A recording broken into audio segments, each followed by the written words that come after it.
Let's keep calm and mother on.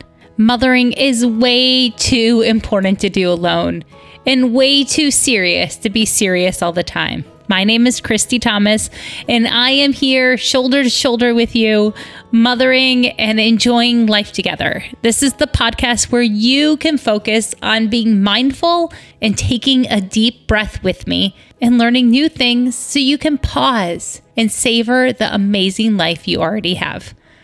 Today's guest is Dr. Michele Borba. She's an internationally recognized educator, award-winning author, and a parenting child expert for solution-based strategies.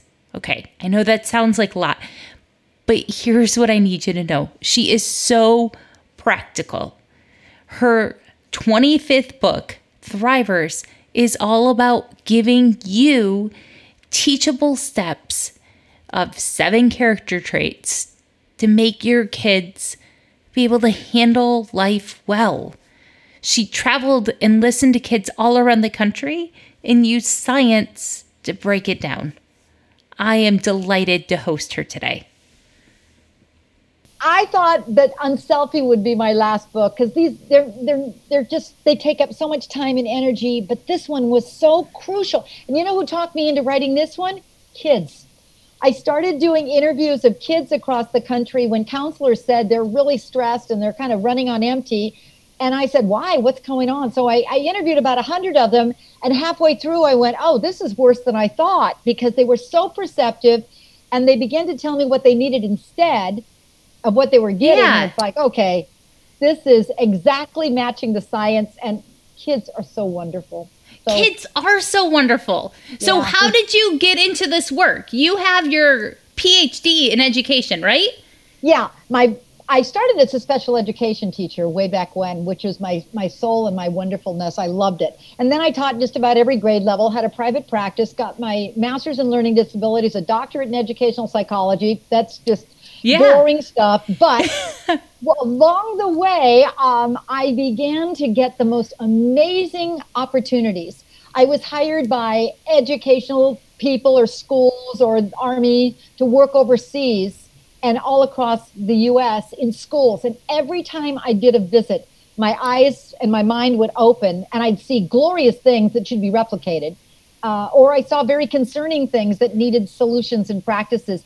But you know, the one commonality was a lot of times people weren't following the science. So they weren't getting the results. And that was why I wrote Thrivers. Let's get everybody a new parenting goal. Thank you. Guide. Yeah, that's based on science, but isn't hard. You don't need a PhD. And you don't need any money to do any of these ideas, but you'll get better results. And in the end, you'll get your kids to be able to thrive without you. So what are the 7 things that kids need to thrive? What I did was I looked at first, based on science, that there's amazing longitudinal studies for like 40, 50 years on the same kids who really were faced with adversity, like extreme poverty or schizophrenic parents or homeless. And about a third of them, despite that adversity, made it. They were, I got this kind of a kid. That's to me a thriver. Yeah. So then I started looking at 5 different longitudinal studies and pulled what do they have in common? Number 1 they have in common is a calm mom who loves their kids desperately. So we already That's got amazing. That. Yeah, but it is. The highest correlation was the parent who was a caring champion. Okay. But the second was commonalities of 7 traits. Okay. In any order. Confidence. They had a self-understanding.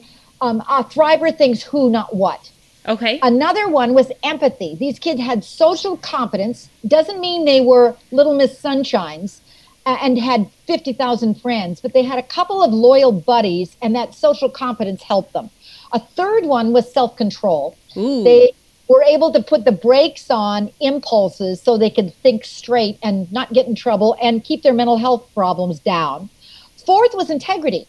They knew what they stood for, so when they faced an adversity, they got around it. And then came curiosity. I love that one. They were open and more receptive to issues, and here's why. Thrivers think outside of the box. So when a problem comes, they're not grounded by it, go, oh gosh, I have to give up. They find a way around it. They problem solve or know that they've got some there's some options. Yeah. Some options. Oh, that's great. And that's teachable. Then comes perseverance. They don't need gold stars to keep on going, but they have the backlog of the motivation. And finally, they have optimism. They're kind of kids who find the silver lining in some tough spots. So there's 7 straights. They're all teachable. And when you say which one matters most, the first one, confidence. Kids who know what their strengths are, that helps them because now they can balance out the rest of the stuff, and you add on the other ones based on what you think your child needs. Okay. So when I asked my community before talking to you today, they said that confidence is the thing they think their kids need the most help with. Yeah. And I think all kids, they're not alone. What I'm finding is that and when I interviewed all of the kids, the commonality was they said they felt empty. By the way, college counselors say the same thing. We're raising the smartest kids on record, but they're lonely and they're kind of running on empty. They don't really know who they are because the kids said it was based on pushing them in the direction of what we think they should do. So here's the simple little solution, parents. Moms, it's real easy. You take a 3x5 card this week, one for each child, and you watch them a little closer without your kid knowing you're watching. What you're looking for is to see when your kid looks energized. What are they doing that gives them that tone that says, this is exciting, Mom? When they're learning a little easier doing that particular thing, when they don't want to pull away. Yeah. Hey, there's a really good movie on the other channel. Mom, I got to finish what I'm doing. Usually what we discover is that's what the child's legitimate strengths are. Now, they could be different from the math and the science they're trying to get better at. But what we now know is that work on resilience says that thrivers have hobbies. There we go. So when they really get stressed, they go to the guitar, or they go to their puzzles, or they go to their books, or they go to their woodworking, or their knitting. A cool thing you could be doing right now is maybe introducing different hobbies. You're going to discover real instantly which kid likes what. And when you don't know the hobby, I didn't know how to knit, so you get great Aunt Sally to do a Zoom lesson for you.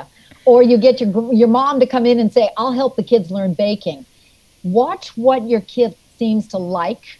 Another really cool thing right now during all of this social distancing, you can get together with some like-minded moms. You already have a fabulous community of them.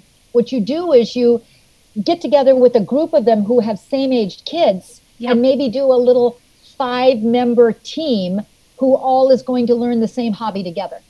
All these kids want to learn how to knit. All these kids want to learn violin.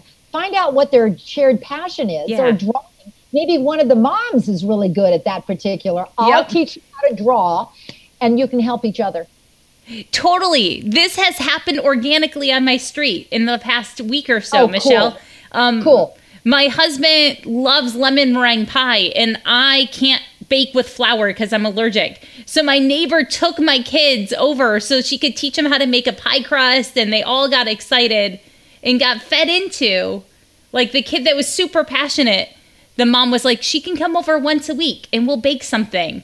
Oh, I love that. See, that's what we should be doing. We should be shrinking the village. So we've got more of us knowing and helping each other raise our kids. Yeah. We're lonely. You know who that helps too? You. It helps yeah. you, right? And she only has a son, so she's loving having these teenage girls come over that are totally different than what she normally has. So I love that. And that's exactly what we do. Reach out to each other and say, here's my one thing I know how to do. Maybe it's even cleaning a closet. Who knows? Exactly. Something. There will be something. You have something that lights you up. Yeah.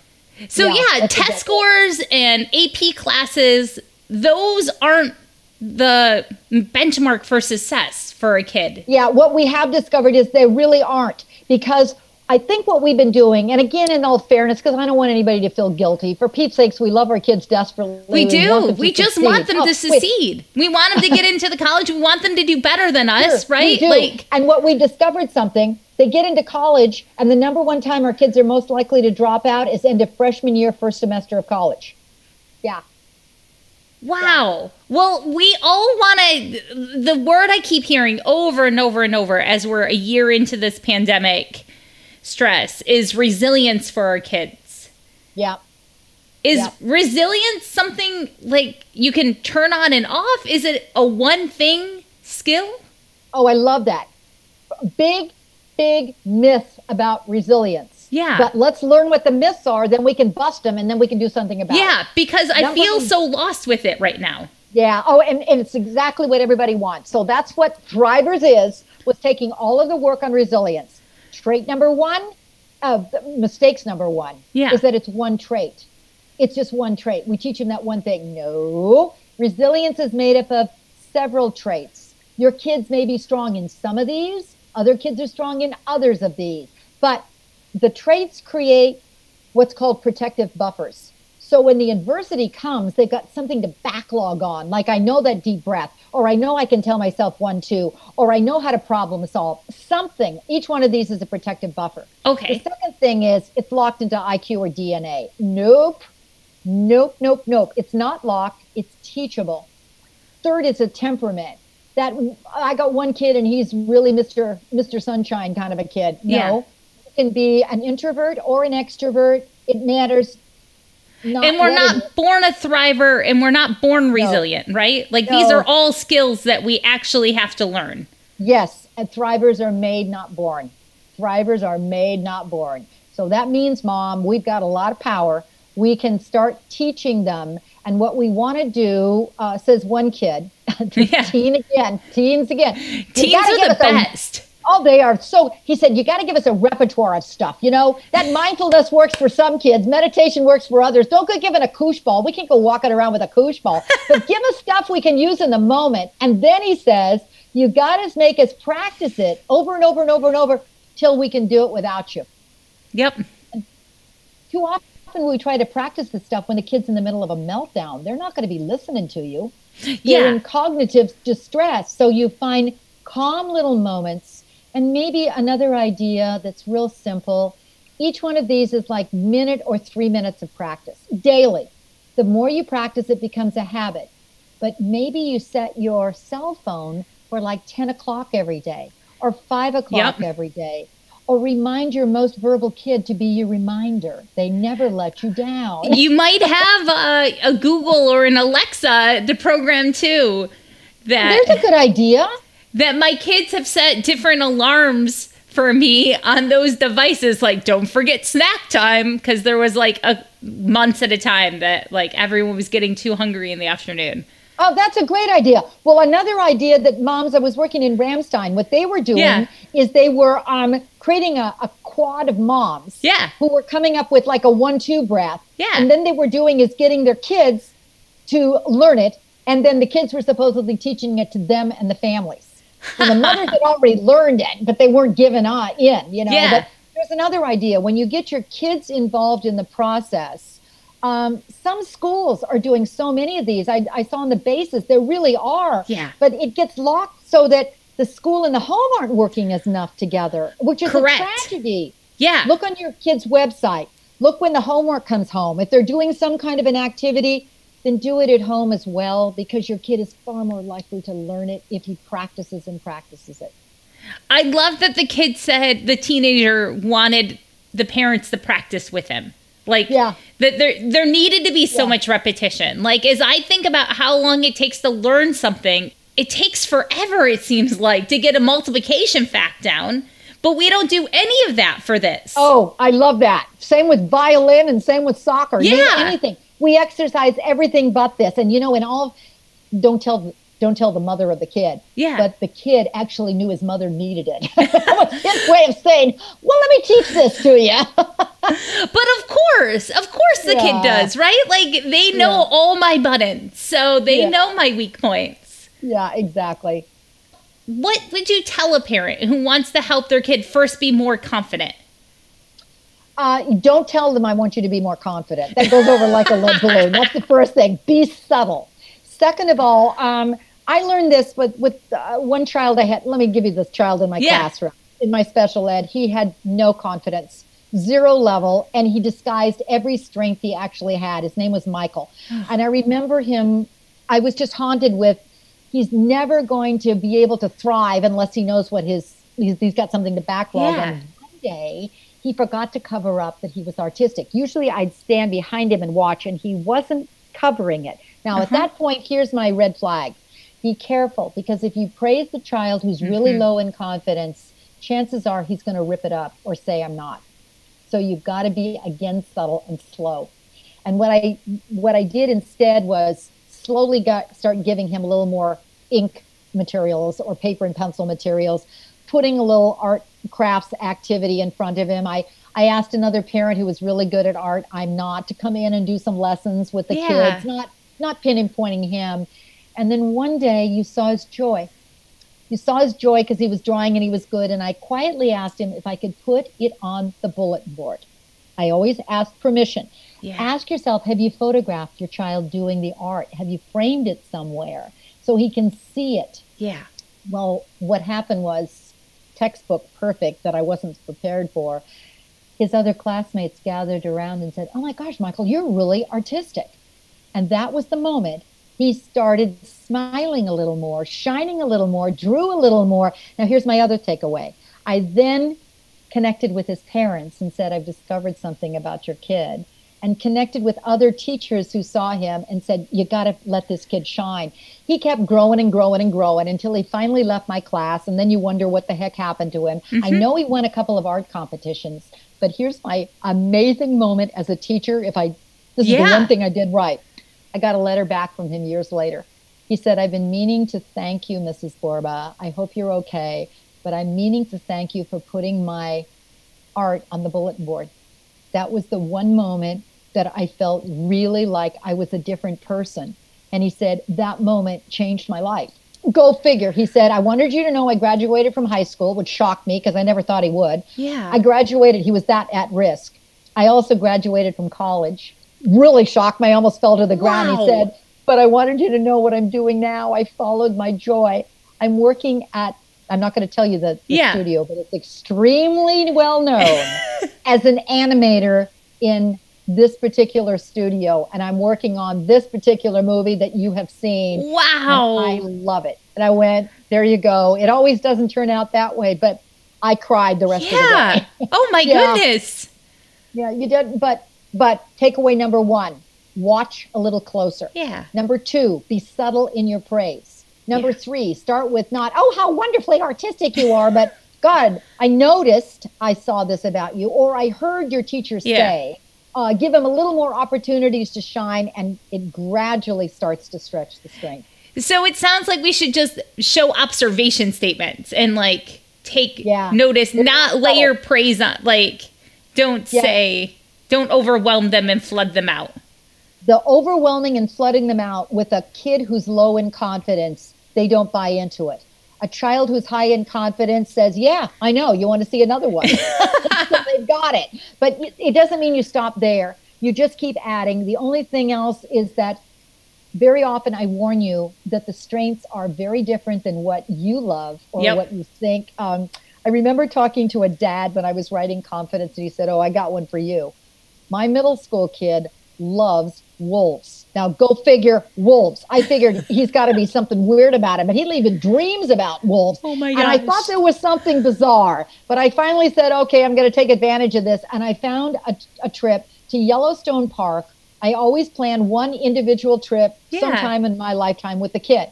I also helped him so he would meet the park ranger at Yellowstone. And then I sat there with my mouth open because he and the park ranger were talking about wolves. My kid was politely correcting him about certain kinds of wolves. I discovered this kid is not heading to law, which is I wanted him to be. He was certainly headed to biology, which is where I'm now going to prime him because that was his love. That was his joy. And I had no idea how gifted he was in that area until I decided to tune in a little more.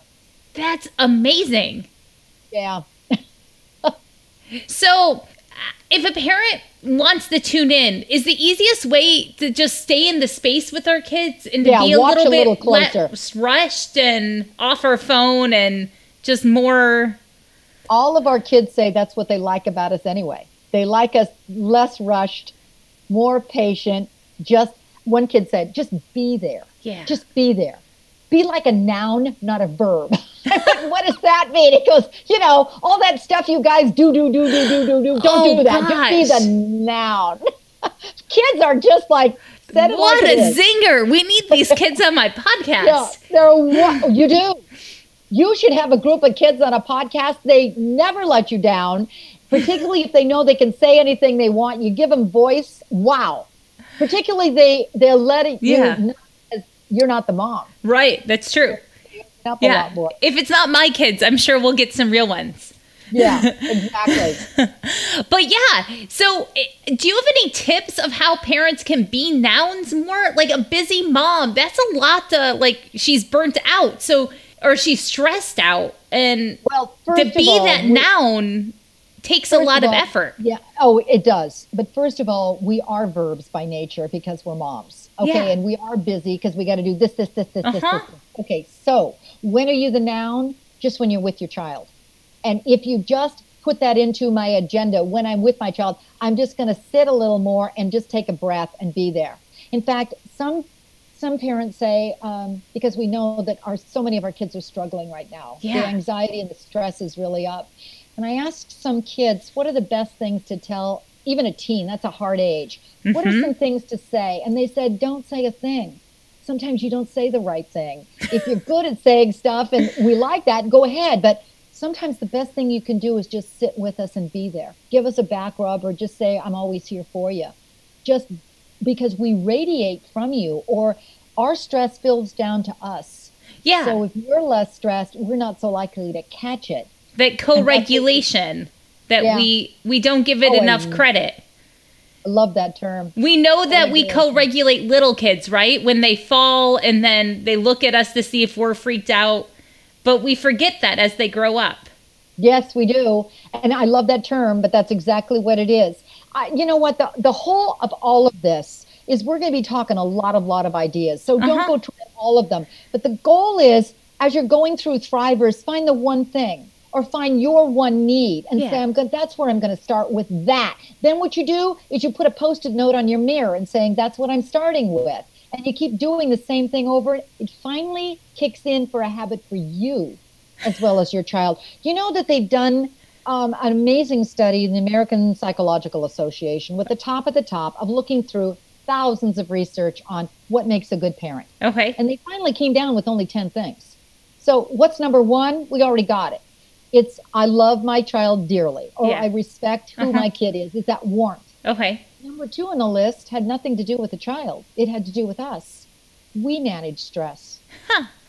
Because our stress mirrors down to the child. So if we're a little calmer, it'll help our child. One mom says, I don't know how to do that. I am so stressed, and rightly so. She had so much on her plate. So I said, here's what you do. You get yourself a good supply of water and magazines and you put it in your bathroom, and the moment you feel it, just go lock yourself in the bathroom and say, I just need some space. They won't know what you're really doing in there, just like I need some space. You can also come up with a signal in your own home. Yep. And the signal is just a calm down signal. This is what it looks like. The minute I see that, it means no verbiage at all. Just go like this. And what it means to the child is, I need space. Yeah. Kids are verbal. And if you start going back with them, you'll get into and then there's no take back. There is tit for tat so fast. Yeah. But you know what? Your kid is also allowed to give that timeout signal to you. Absolutely. Which means, I need space. And what a gift. If I were to learn that at that young of age, how to calm down and regulate stress. What a amazing generation of kids. You're nervous about this generation of kids, right? I am. I'm really concerned because if 1 in 5 kids prior to the pandemic was already facing with a mental health disorder, that means right now it's at 1 in 4, says the CDC. We're looking at, let's get really clear and let's just have a reality check. Yeah.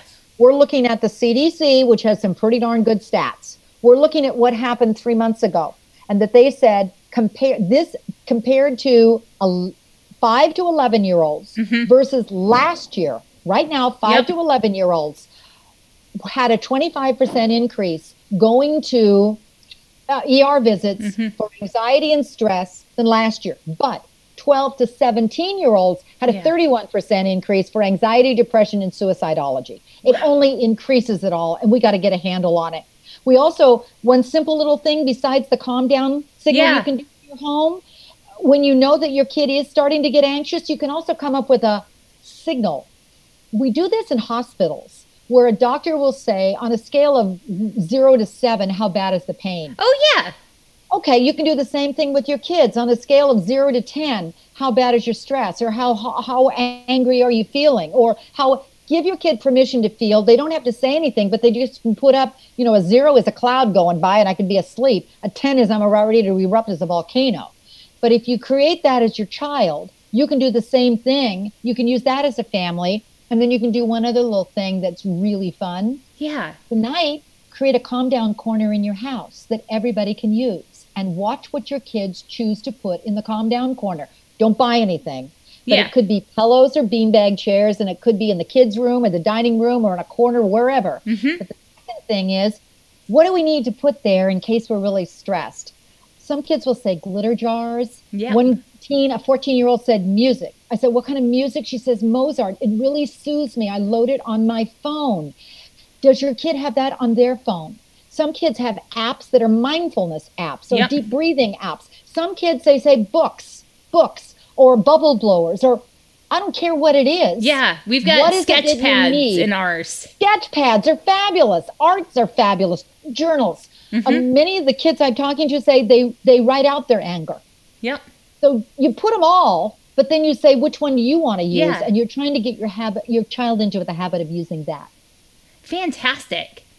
These are really good things, because I know that like everyone is feeling this. And if we're feeling it and the stats are saying our kids are feeling it more than last year. Clearly it's going up. And I think we're in a trifecta of what's causing the stress, and rightly so. Stress builds in uncertainty. Are you feeling this is an uncertain time? Stress builds in loneliness. Are you feeling a little lonelier? Stress builds when you're worried about finances and how my kid is doing. Are you feeling that? It's this thing altogether. It's like, it's not one thing, it's multiple. And it's not just one of us, it's all of us. All of us are feeling the same thing. So you're reading off of the other person. Yeah. And that's okay. We now know it is. Yep. You can tell your kids it's like an intermission. We're just taking an intermission. It'll get through. Yep. And for the kid who goes, it is never over. And there are some teens who'll go, this is like, it's never going to be over. We're all going to die. Then you say, okay, then let's study something. Let's study the Spanish flu, or let's study polio, or let's look at Ebola. Some kids have that history buff or that science buff. You can put the crisis in perspective. Yep. We just checked out some books about vaccines from the library a couple weeks ago, because they were like, we need to learn more about this. Like, why are some people freaking out about the vaccine? When's going to be my turn? That sort of thing. So I love that you did that, because you're opening up the curiosity. Remember number 5. Exactly. And you're helping the optimism, number 7. There's your multiplier effect, 2 to 2. So what is the multiplier effect? It's when you combine those characteristics and thrivers? What we do know are the highly correlated strengths. So the first thing I know parents are going to say is, do I have to teach them all? It's a rare kid who's got them all. Let me tell you. Okay, so that's a phew moment there. Phew. I hope there's a lot of phew moments, because otherwise we're all going to get guilt-ridden and stressed out. No, the goal is to make this doable. Your child does need these, but you got to figure out which your child needs the most. Okay. I would say along the way, and some of these are going to be an entire parenting cast, because now you're parenting for the long haul. Yeah. This isn't going to be this month he's going to learn it. You're parenting for the long haul. But whenever your child has one of these strengths, like I would say, please start working on self-control, because every kid needs it. But work on number 3. And if he's already got self-confidence, you put the 2 together, it multiplies both of them, so they become like superpowers. They amplify the impact. For instance, every parent is now asking me, why isn't my kid more motivated? Why has he hit the COVID wall? That's perseverance. And number 6, I said, because you can't use perseverance by itself. Yeah. If your focusing ability isn't there, your stress level is high, your attention span goes, it's real hard to say, keep working on that project, sweetie pie. He needs the 2 to go together. Yeah. Sleep, by the way, is at a depletion mode. We now know last week. In fact, our kids who have been social distanced actually have lower levels of sleep. They're not sleeping as well as they did, says the CDC. They're shocked, because at the beginning of this, we thought they were. Right, yeah. Now, all of a sudden, apparently they're going to bed on a regular basis, but they're not sleeping as well as they did before. So watch the caffeinated drinks. watch the turning off any kind of a digital device Right. at least a half an hour, because those blue lights impact you as well, Mom. The blue lights impact us. Stick to a regular schedule and watch out for the scary, scary, scary news right before you go to bed, because that's going to haunt you the rest of your life. Turn it off. Yeah, turn it off. Turn off the Wi-Fi if your kids need that from you.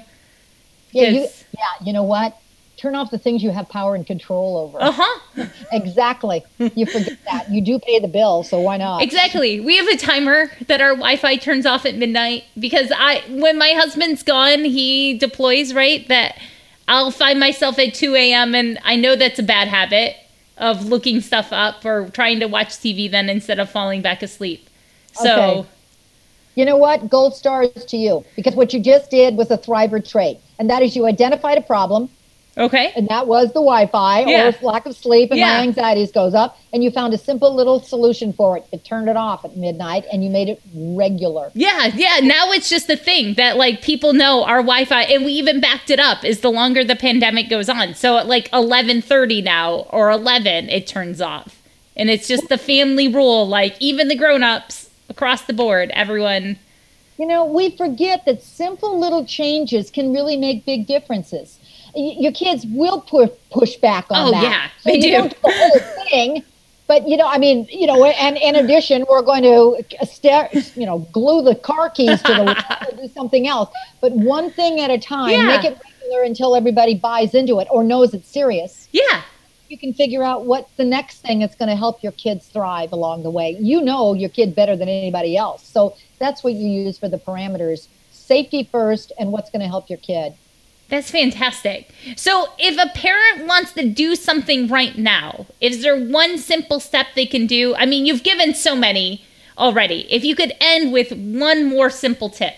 Well, I think the simple tip is just saying, I'm going to add this to my agenda. Yep.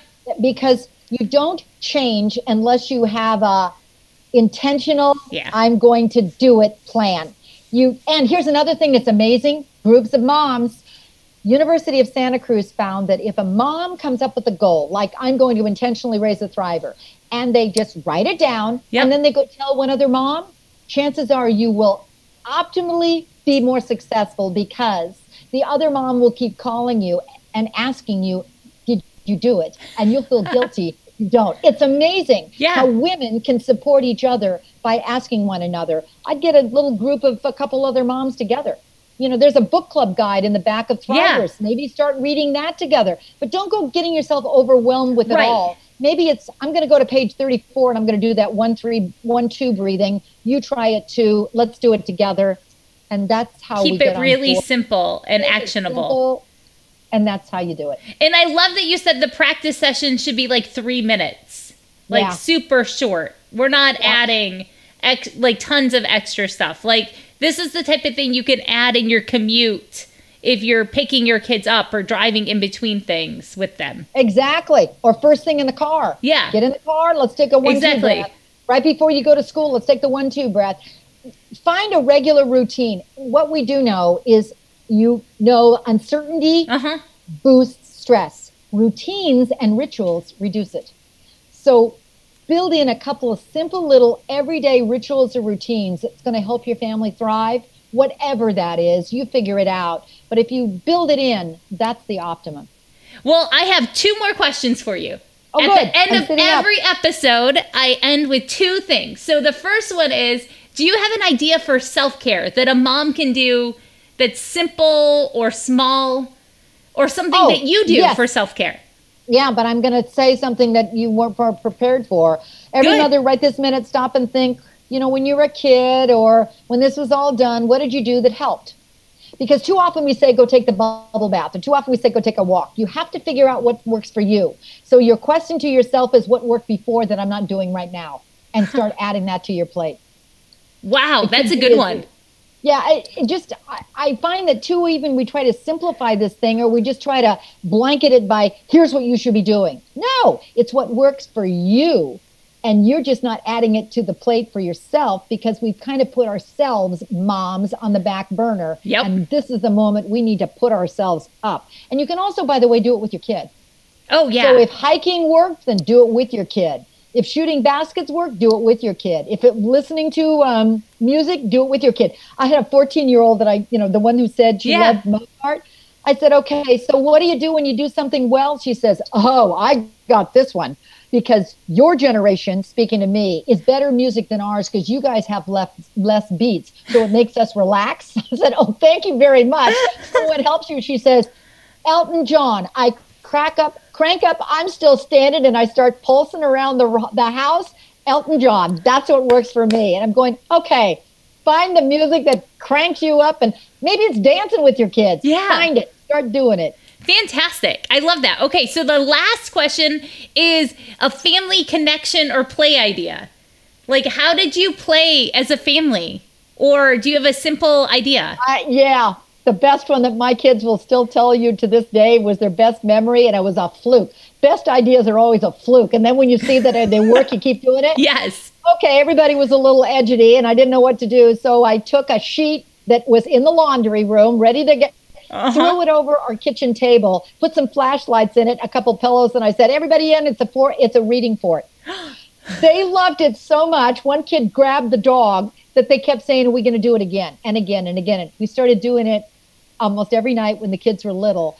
And I think reading forts are the best ideas now. You can read out loud to your kids, or you can have them read by themselves. You can also do it a music fort, so everybody listens to their own music together. The best thing is half the kids fall asleep. Absolutely. So it's just the time to just veg, but we always did it at the same time at 7 o'clock. And it became also a calm down ritual before you go to bed. Yeah. Well, that is amazing. I love that one. I love that it's the fluke. Yeah. Just flukes. They remember those.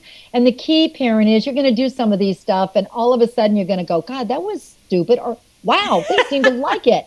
Yep. So you do it again and again and again, and then it becomes the family ritual. Fantastic. Well, thank you so much. Where do you want people to find you online? Oh, thanks. Well, Michele Borba is my website. I'm a 1L Michele, and Borba rhymes with Zorba, so it's Michele Borba. And there's lots of things. In fact, there's an educator discussion guide because I'm trying to get schools involved in this. Free. Everything's free downloadables. Take what you need, but let's just start getting together so we can raise up a generation of strong kids who are thrivers. Excellent. Thank you so much for your work. And yeah, let's raise stronger kids together. Thank you. If you are inspired now to read the book Thrivers by Dr. Michele Borba, I have a treat for you. I have created a one-of-a-kind community called Finish the Book, where we're going to slowly read this book over the next 3 months. I'm going to hold your hand. I'm going to send you text messages so that you don't forget what you're reading. Because, as she said, moms do better when they share their goals with other moms. So let's finish the book. Let's read the book and do what the book says. Let's try it out.